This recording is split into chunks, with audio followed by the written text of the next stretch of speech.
I paid my sister's rent for 4 years. Helped her out of 2 abusive relationships.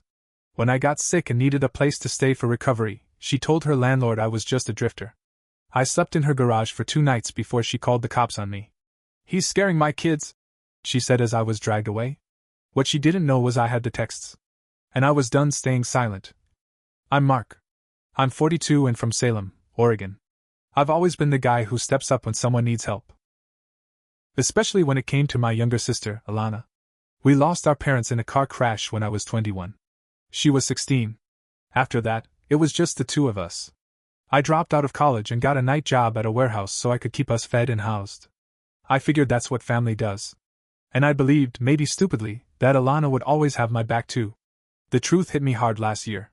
Alana's had a rough life, sure, but I was there for every single part of it. The first mess she got into was with this guy Brian. He was violent, on and off drugs, and had no job. I still remember when she showed up at my door with her infant daughter, a busted lip, and bruises. She was shaking and crying, begging me not to send her back. I didn't even ask questions. I let her move in. I gave her my room and slept on the couch. I found her a place a couple weeks later. Paid her first month's rent and deposit. She said she'd pay me back once she got a job. She didn't. A few years later came Martin. Seemed nice at first, but he was worse. Controlled her, made her quit her job, isolated her from friends. That one ended in another late-night call. She needed out fast. I drove an hour to get her and her 2 kids.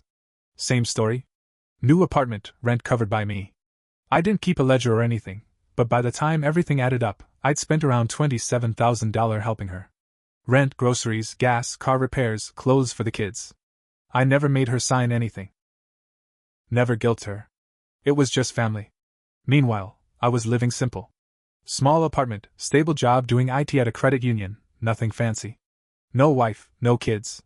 My life was basically work and paying bills. I was okay with that. I figured I'd done good. Then came the ulcer. It started as stomach pain, then turned into something worse. I ended up in the ER with a perforated ulcer and an infection that nearly killed me. I was hospitalized for 5 days. Surgery, then a month of recovery. I lost my job, too much time off. Then I got a notice from my landlord. I had 30 days to move out. I didn't know what to do. My savings were wiped. I couldn't work yet, still on antibiotics and weak as hell. I didn't have friends I could lean on like that. So I called Alana. I told her what happened. That I just needed a few weeks to crash while I recovered and looked for work. I didn't ask for money. Just a place to sleep that wasn't my car. She paused. Said things were tight. That the kids were sensitive. That her landlord was really strict. I reminded her of all the times I was there for her. She didn't argue. She said, "All right, fine. But just for a couple days. You'll have to stay in the garage. I'll talk to the landlord." It's dumb, but I told myself I'd take what I could get. When I got there, she didn't even invite me into the house. Just led me straight to the garage. It was freezing cold. Bare concrete floor, boxes stacked everywhere. No bed, no insulation, not even a working light. "I'll bring you some blankets," she said. "Just don't go in the house, okay? It's complicated." That first night, I lay on the floor with a hoodie for a pillow and a couple thin blankets she tossed in. I was in pain. My stomach still healing, muscles sore, body weak. I kept telling myself it was temporary. That Alana would come around. The second night, I woke up shivering. It was in the 30s. I knocked softly on the back door. No answer. I texted her. Nothing. Next morning, I was sitting on a folding chair just outside the garage when the cops showed up. 2 officers. One looked young, kind of nervous. The other was older, stone-faced. They said they got a report about a suspicious man. Loitering. I explained. Told them I was staying at my sister's, recovering from surgery. Showed them my hospital bracelet. My meds. My ID. They went to the door. Alana came out, wrapped in a robe, arms crossed. "He's scaring my kids," she said without looking at me. "He just showed up. I told him he couldn't stay." I just stared at her. I felt my face go hot, then cold. I wanted to yell, but I couldn't even move. I was too tired. Too sick. The officers told me I had to leave. No arrest, but a warning. I had 10 minutes to get my stuff and go. So I picked up my bag, just one, and drove off. I ended up at a rest stop off I-5. Slept in my car. shaking from pain, cold, and rage. I could have died in that garage, and she would have let it happen. But I wasn't done. Not even close. When I woke up, I looked through our texts. I had receipts. Every time she asked me for help. Every promise. Every "thank you, I don't know what I'd do without you." Screenshotted them all. Then I remembered, back in 2021, she asked me to co-sign for a used Subaru. Said she needed it to get the kids to school. Her credit was trash. Mine wasn't great, but better. I co-signed. Big mistake. She never refinanced it. Which meant if she missed payments, I'd be on the hook. And that gave me something. I decided right then, I was going to make sure everyone saw the real Alana. I spent that whole day in my car, parked behind a Walmart in Albany. Just thinking. Staring at my phone. Going through every text, every voicemail, every time she cried to me for help. And then how she looked me dead in the face and called me a stranger. Said I was scaring her kids. Her kids. Who used to run to me yelling, "Uncle Mark!" whenever I visited. I started making a plan. I didn't want to just get even. I wanted the truth out. I wanted her mask off. The first step was the car loan. I logged into the finance site. Sure enough, 2 payments behind. That meant I had options. I couldn't take the car, but I could report it. And I did. I flagged it for repossession. Put in a note that she was refusing to refinance and was unreachable. Then I called the loan office directly. I asked what could be done. They said if the car got 3 months past due, it'd be towed. That was 2 weeks away. I marked the calendar. Then came the part one really didn't want to do. I started writing a post on Facebook. Long one. I kept it simple. No name calling. Just facts. For 4 years I paid rent, groceries, and car repairs for a family member I loved like my own daughter. I co-signed a car loan. I picked her up from abusive boyfriends, stayed up nights calming her down, gave everything I had when she had nothing.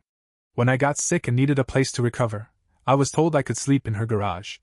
2 nights later, she called the police and told them I was a drifter scaring her children. I was dragged away, still recovering from stomach surgery. I have texts. I have receipts. I stayed silent for years, but not anymore. I'm done. I posted it. No names. But everyone knew who I meant. Family. Friends. Mutuals. Even her old co-workers. Within an hour, the comments started. "Wait, is this about Alana? Are you serious? She told us you were some old friend who refused to leave. I always wondered why she suddenly stopped talking about you." And then I got a message from her ex, Martin. I didn't even think he'd remember me. But his message was short. "She did the same to me. Lied to everyone about why we split. Told people I took her money. You want to talk, I'm around." I wasn't sure if I should reply. But I did. We talked for almost an hour. He wasn't some innocent guy. He admitted he was a controlling jerk. But he said something that stuck with me. "She knows how to cry on cue. She turns everyone into a villain so she can stay the victim. She told people you were obsessed with her. Said you wanted to move in and control her kids. That's why her friends stopped talking to you." That lit a fire in me. I started gathering more proof. Old bank transfers. PayPal logs. Emails. Copies of texts. I compiled it all into a Google Drive. Then I updated my post with a link. She called me 2 hours later. Blocked number. At first, she just breathed. Then she said, "Why are you doing this?" I didn't say a word. She started crying. "You don't know what you're doing. People are messaging me. I could lose my job." Still, I said nothing. Then she snapped. Voice changed. "You think this makes you look good? Posting private stuff online? You're sick. You are scaring people." Then she hung up. But I wasn't finished. I sent the car loan notice to her via certified mail, along with a printout of the past due notice. I added a sticky note. "Refinance or I'll report you for fraud." I also reached out to her landlord. I told him the truth. That I had been invited to stay there by her, temporarily, after being hospitalized. That I had been removed under false pretenses. I didn't expect much, but he was polite. Said, "She told me you were some drifter. If I'd known you were her brother, I'd have handled things differently." That was enough. Next, I reached out to her kids' school. Not to hurt her, but to protect them. I asked if they had a counselor on staff. Told them their mother might be going through instability. Gave them my contact info in case anything happened. I was still recovering. Still jobless. Still sleeping in my car or couch surfing. But something in me had shifted. I wasn't her doormat anymore. She messaged again a week later. This time, it wasn't tears. It was rage. I lost my job. Thanks to you. Are you happy now? I didn't answer. A day later, the car was gone. Repossessed. I saw her post on Facebook. Public rant, full meltdown. Some people are so bitter they'll destroy your whole life just because you said no one time. Be careful who you help. She got sympathy from a few of her usual circle. But most were quiet. Some even commented, "There's two sides to every story." And some messaged me, asking for the link to the receipts. I wasn't trying to ruin her. But I had to make sure she never did it to anyone else again. And I wasn't done yet. 2 weeks after the car got repossessed, I got a call from my aunt, our mom's sister, Aunt Rachel. She's in her late 60s, lives out in McMinnville. She's one of the only relatives who still talks to both of us. She said, "Mark, what's going on with Alana?" She showed up at my house yesterday with the kids. Said she's thinking of moving in. I sighed. "Did she tell you what happened?" She gave me her version. Aunt Rachel said, "That you came to her house uninvited. That you're holding a grudge because she wouldn't give you money." That hit hard. Even now, after everything, I still felt a small part of me hoping maybe she'd realize what she did and own up to it. But nope, she was still spinning the same lies. I said, "I've got screenshots of everything. Years of texts where she begged for help.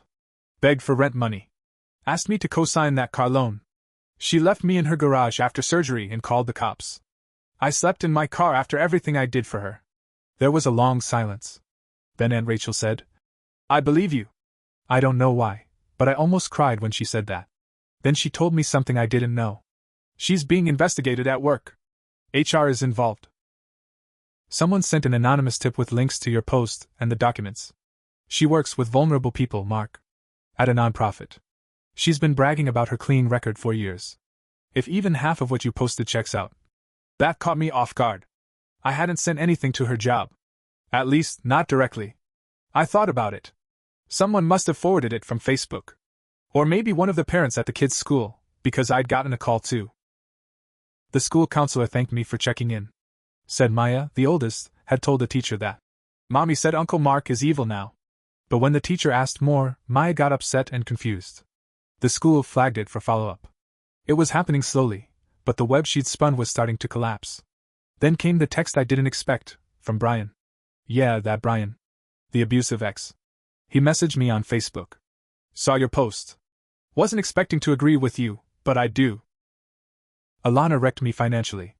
Thought I was the monster all this time, and yeah, I was messed up. But she's got a trail of bodies behind her, man. You're just the latest. That pissed me off. I didn't reply. Guy didn't get to suddenly play. We're both victims. But it told me something else. People were watching. People who knew parts of the truth were starting to speak up. One of her old co-workers messaged me too. Said Alana got caught lying on her timesheet, and they were reviewing old reimbursements. She used to submit receipts for kid expenses that didn't add up. I didn't celebrate, but I knew I wasn't the crazy one anymore. Still, it didn't feel finished. I still felt cold inside. I wanted her to understand what she'd done. Not just to me, but to her kids. To everyone. I remembered she still had boxes of my stuff. From back when I helped her move years ago. Tools, old photos, some paperwork, even a few family things from our parents. I wanted them back. So I texted her. I want my boxes. I'll pick them up. No contact. Leave them by the curb. She replied a few hours later. They're gone. I stared at the screen for a long time. Gone? I had to make space in the garage. You should have picked them up years ago. It was like she burned the last bridge and smiled while doing it. She didn't know those boxes had old letters from our mom. Stuff she wrote before the accident. A necklace she gave Alana, that Alana gave to me when she was 17. My dad's last paycheck stub. Small things, but they were mine. I felt something in me twist. I opened a new folder in my drive. Called it Final Move. Started compiling everything. I wasn't going to just let this go anymore. I wasn't just going to be the guy who vented on Facebook. I wrote a timeline. Every time I helped her. Dates, amounts, screenshots. Photos of the car. Emails about the repossession. Proof of her texts. Witnesses. I sent copies to a legal aid group and asked for a consultation. If I couldn't get my stuff back, she'd pay for it another way. And then I got an email. From a woman named Erica. Said she was a producer with a podcast that covers real-life betrayals. She found my Facebook post through someone who sent it in. She asked if I'd be willing to talk. That was the moment I realized this was bigger than I thought. I didn't say yes to the podcast right away. I wasn't doing this for attention.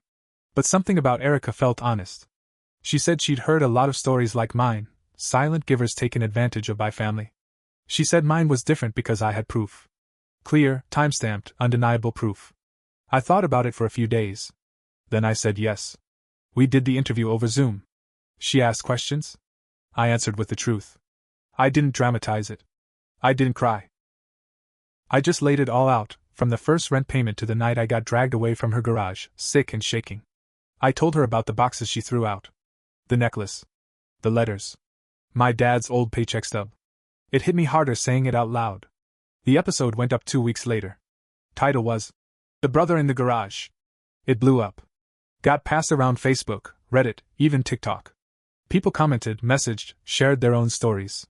Some had worse ones, sure. But most just said the same thing. You didn't deserve that. I didn't expect what happened next. A local reporter from Salem messaged me. Asked if I'd be willing to talk about elder sibling caretakers. How older siblings often raise their younger ones and then get forgotten. She wrote an article. Mentioned my name, blurred Alana's, but people still figured it out. That's when things really unraveled for her. Her job officially let her go. Not just for the stuff I posted, but because an internal audit showed she forged mileage logs and submitted false childcare receipts. Not once.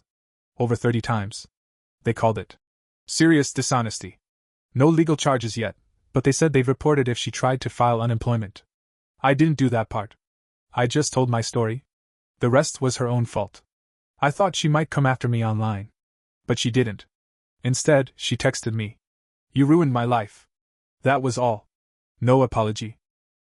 No explanation. Just blame. I stared at the message for a long time.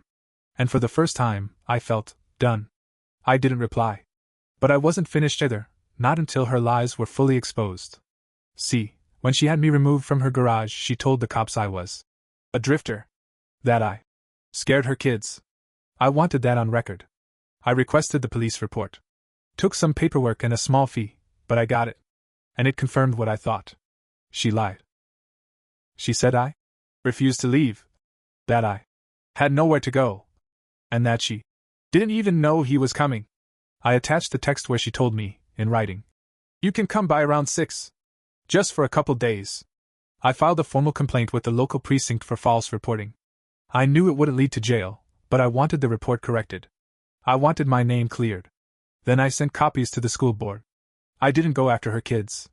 I went after her image. Her public mask. She used to sit on the PTA, used to volunteer at events. Her reputation was spotless. Now, emails went out saying she was no longer affiliated with any school activities. Word spread fast. People she'd known for years started messaging me with their own stories. She borrowed money from us in 2018. Never paid it back. She said her ex hacked her bank account. We covered her groceries that month.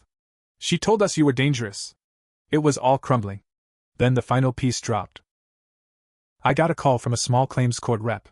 Turns out, she tried to refinance the Subaru under her name after the repo. The credit union denied it because of the history. And now? They were suing both of us for the balance, $800. I could have paid it. But I didn't. Instead, I went to court. I brought every message, every receipt, every file I had. I showed that she took full possession of the car. That she never made an effort to refinance. That she even admitted in a text, "Don't worry, I'll make all the payments. You won't have to deal with it again." Judge looked at her. Then at me. Then at the papers. Verdict, I was cleared. She was responsible for the full amount. Garnished wages. That broke her. I heard from Aunt Rachel that she moved in with a friend, sleeping on a couch now. Couldn't afford rent. Lost the car, the job, the image. Her phone number got disconnected. Her Facebook deleted. The only thing left was the echo of all her lies. And the truth sat where it always had, on my side. People asked me if I regret anything. I regret trusting her for so long. I regret giving more than I had. But I don't regret the revenge. It wasn't violent. It wasn't loud. It was truth. And it hit her harder than anything else ever could. She buried herself with the lies she thought would protect her. and I walked away finally free.